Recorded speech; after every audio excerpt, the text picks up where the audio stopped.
Terus nih, kenapa Pak Teddy nggak pilih Pak Prabowo? Betul, dia kemungkinan dia terlibat di 98, makanya dia kabur ke Yordania ya. Kalau dia nggak ke Yordania, kalau dia nggak terlibat nggak perlu kabur dong, gitu ya. Tapi Tuhan kan maha pengampun Pak Teddy. Orang itu masa lalu bisa jahat. Paulus itu siapa itu di cerita Alkitab ada pernah jadi pembunuh. Rasul Paulus siapa?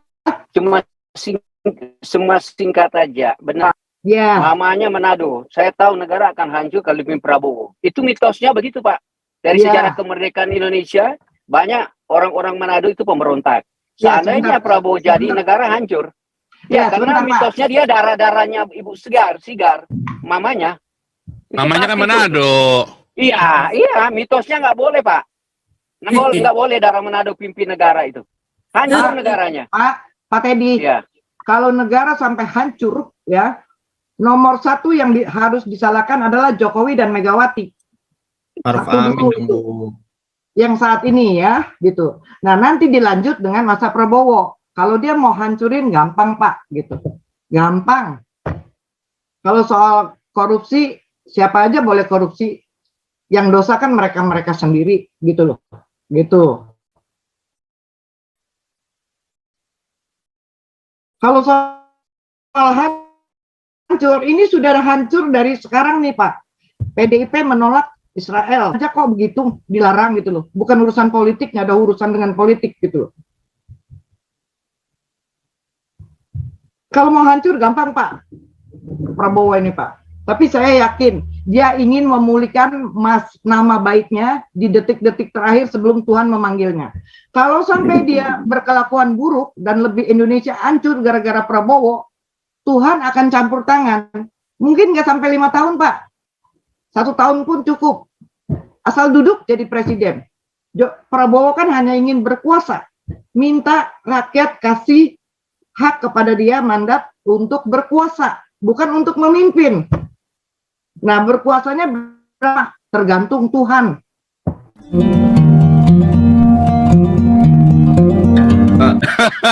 Oke, alert langsung. Ya, malam Pastor. Saya mau menanggapi omongan Pak Teddy ya, Pak Permesta ya. Permesta. Ya, kan tadi dia bertanya gitu ya. Ini negara salahnya di mana gitu ya. Itu. Kalau menurut saya Indo ini kenapa bisa begini? Kenapa gitu loh ya? Karena satu seperti yang Pastor ceritain juga waktu di kelas gitu ya, yang tentang sejarah pembangunan jalan dari Anyer sampai Panarukan. Itu kan memakan korban ya. Ada orang-orang yang seharusnya belum mati jadi mati, mungkin dicambuk, dibunuh dan sebagainya gitu. Jadi kan kembali lagi ceritanya, tanah kan menuntut atas darah yang tertumpah. Jadi bangsa ini pemikiran saya kok doyan banget sama korupsi gitu ya gitu. Kok nggak mikir gitu? Oh, masih banyak orang yang rakyat yang miskin dan sebagainya gitu. Jadi orang pada harus duit gitu. Maksudnya pejabat gitu ya gitu. Ya mungkin apalagi Indonesia sudah menolak Israel. Termasuk Megawati yang tidak mengizinkan pemain sepak bola datang gitu. Di perjanjian lama kan ada perjanjian kutuk dan perjanjian berkat. Siapa memberkati Israel akan diberkati. Siapa mengutuki Israel akan terkutuk. Jadi saya tadi sempat tulis di chatting bahwa Indonesia ini memang sudah terkutuk. Siapapun presidennya, mau Prabowo, mau Ganjar, itu pasti tetap akan terkutuk. Terkutuknya buktinya apa? Korupsinya makin gila, mungkin nanti yang sekarang saja sudah gila-gilaan, mungkin nanti bakal lebih, entah siapa presidennya. Dan kedua, penjoliman atas santriwati di pesantren itu makin banyak lagi gitu. Karena udah saking terkutuknya gitu. Jadi kalau Indonesia mau baik, menurut saya bekerja sama dengan Israel, berkati Israel, buka kedutaan besar di masing-masing negara, dan ada orang-orang Kristen duduk di pemerintahan tapi dikasih wewenang yang sama gitu. Jangan banyaklah gitu. Di DPR banyak orang Kristen tapi tidak berani bersuara atau bersuara pun nggak kedengeran sama orang di luar gitu. Kedua, menteri-menterinya harus dikasih wewenang, bukan cuma duduk aja gitu. Itu ya Pak Teddy ya, kesalahan negara ya.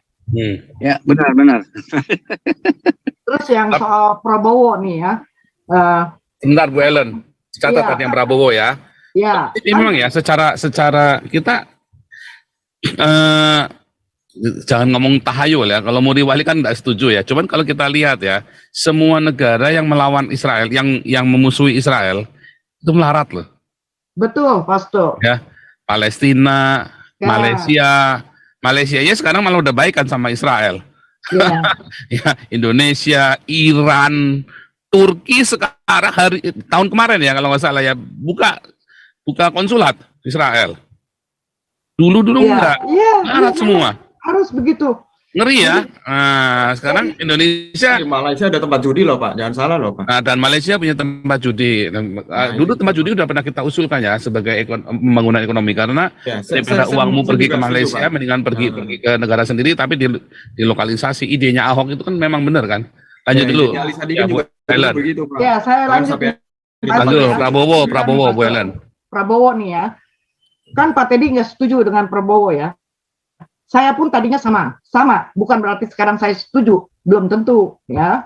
Kalau nanti ada Tuhan kasih trik di hati, ya udah pilih. Kalau tidak, saya akan pilih tiga-tiganya saya tusuk, jadi batal gitu.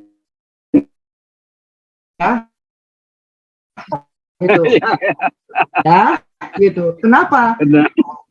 Jujur nih ya, saya kenal Kasali. Tokyo dengan Andika Perkasa ya. Wah, itu Andika Perkasa itu pintar sekali. Kenapa dia mau jadi cawapres, calon wakil presiden? Kenapa nggak capres aja gitu loh? Kalau dia capres, saya tusuk nomor 1 Pak. Akan saya gembor-gemborin juga ke orang lain. Kenapa?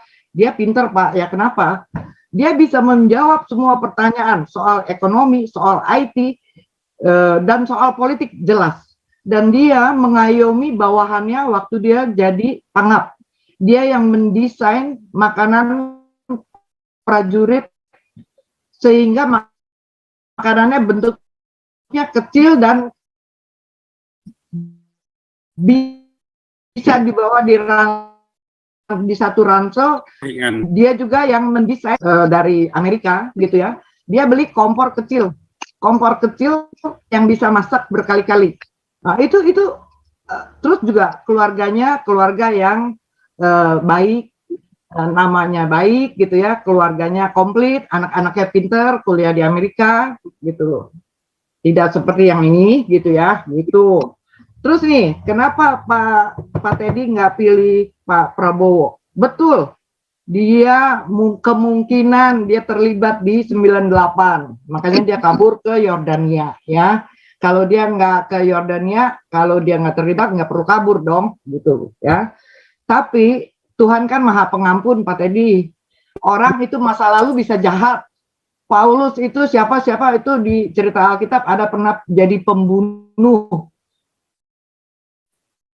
Rasul Paulus.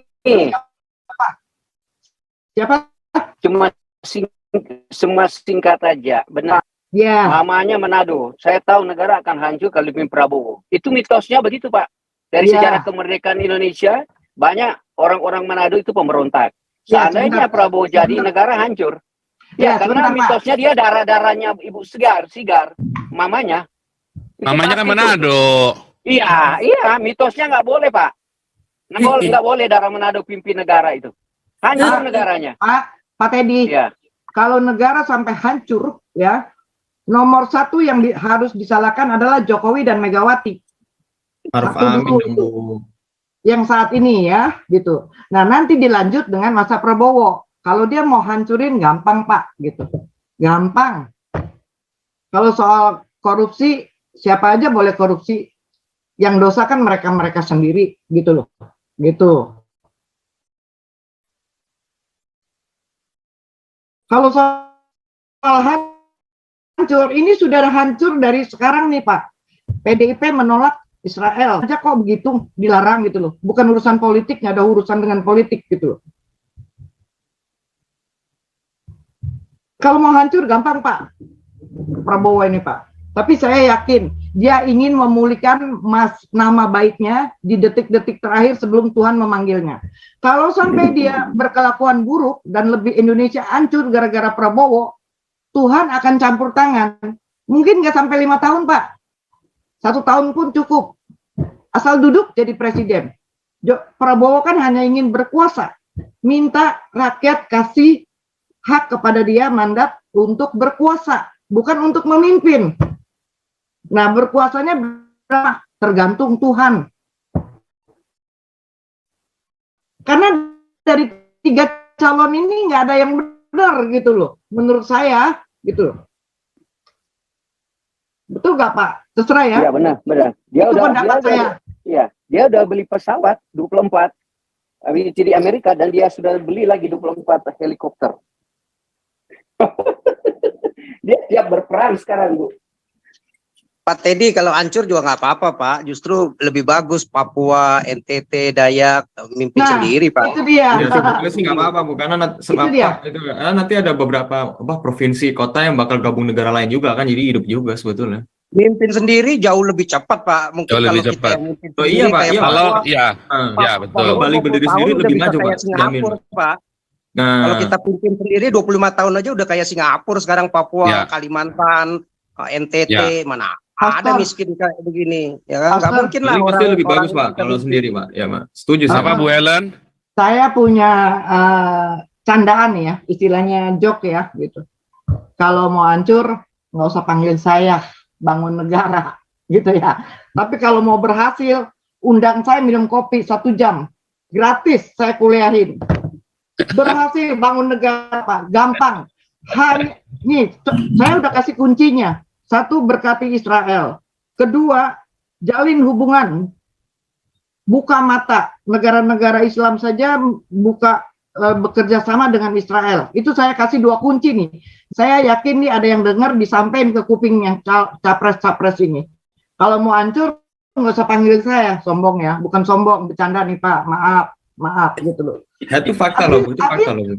Abis saya kesel gitu loh ya. Ribut aja agama gitu loh ya gitu. Lah itu 96% percaya Tuhan, alhamdulillah katanya Jokowi udah booking sama Juara Gregorius ini. Luar biasa. Ini di bidang olahraga aja nggak ada yang maju, semuanya perlu import, pemain import, ya pemain bajakan. Apa tawarinnya gaji gede begitu kan? Nah, tapi begitu pemain impornya balik, ya nggak lagi. Basket nah, itu kemarin Jarum Kudus sekalinya ada orang-orang Tionghoa yang bisa naik bawa harum nama Indonesia di boikot sama kadrun sama katanya eksploitasi anak. Kemarin basket Pak. Basket pertama kali Indonesia bisa mengalahkan Filipina ya, juara SEA Games begitu. Ya, karena import pemainnya ada siapa tuh si Bolden, ada kelahiran Amerika Hawaii, mamanya Bali ya, siapa sih si Jawato ya, terus ada lagi PG-nya. Nah, tapi begitu nggak main dibantai habis. Jadi menangnya itu cuma menang pencitraan, menang bohong-bohongan begitu ya. Nggak mungkin. Itu bicara ini ya, belum lagi bidang yang lain, Mbak. Bola aja juga begitu. Kalau ada pemain asing ya masih bisa ngelawan lah Malaysia, sekelas Malaysia. Tapi kalau kelas Asia ya juga masih jauh begitu. Jadi kalau enggak ya dibantai juga habis. Jadi nggak ada satupun negara Muslim itu yang bisa mandiri ya, seperti model negara-negara Denmark, walaupun negara kecil tapi bisa jadi juara Eropa kan, minimal di dunia pernah nomor 2 atau 3 begitu. Penduduknya jauh 280 juta dengan berapa juta orang begitu ya, seperberapanya begitu, 30-40-nya begitu. Tapi jauh ya, dengan Lituania aja yang penduduk mungkin cuma berapa juta orang ya, jauh.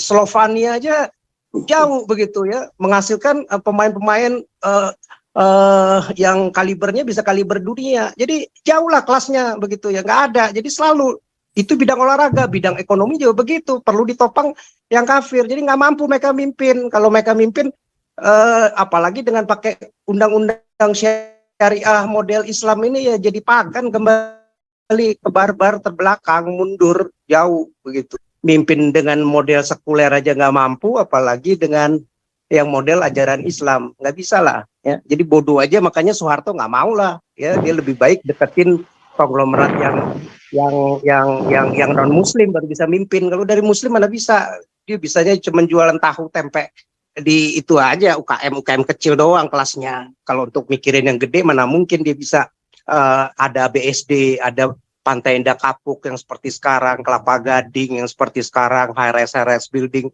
seperti sekarang, pabrik-pabrik industri yang sekarang ya.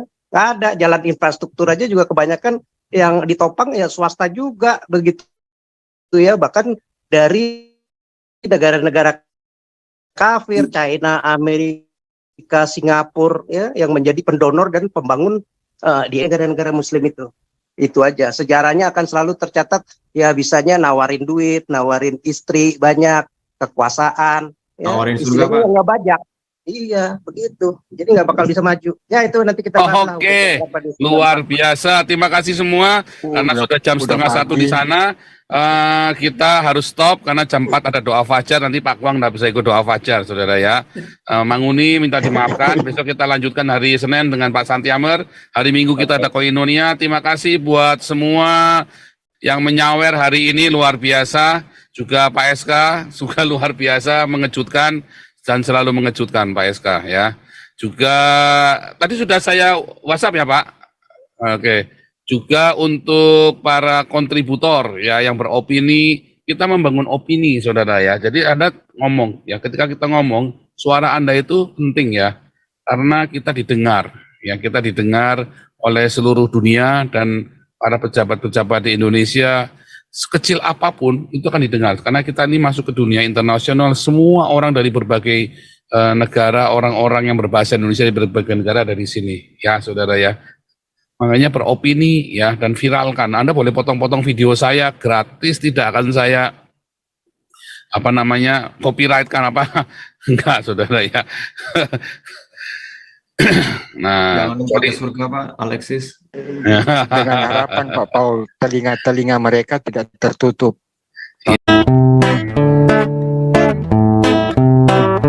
Kau bilang kau menang debat, lawan domba yang sesat. Kau bilang banyak yang tobat.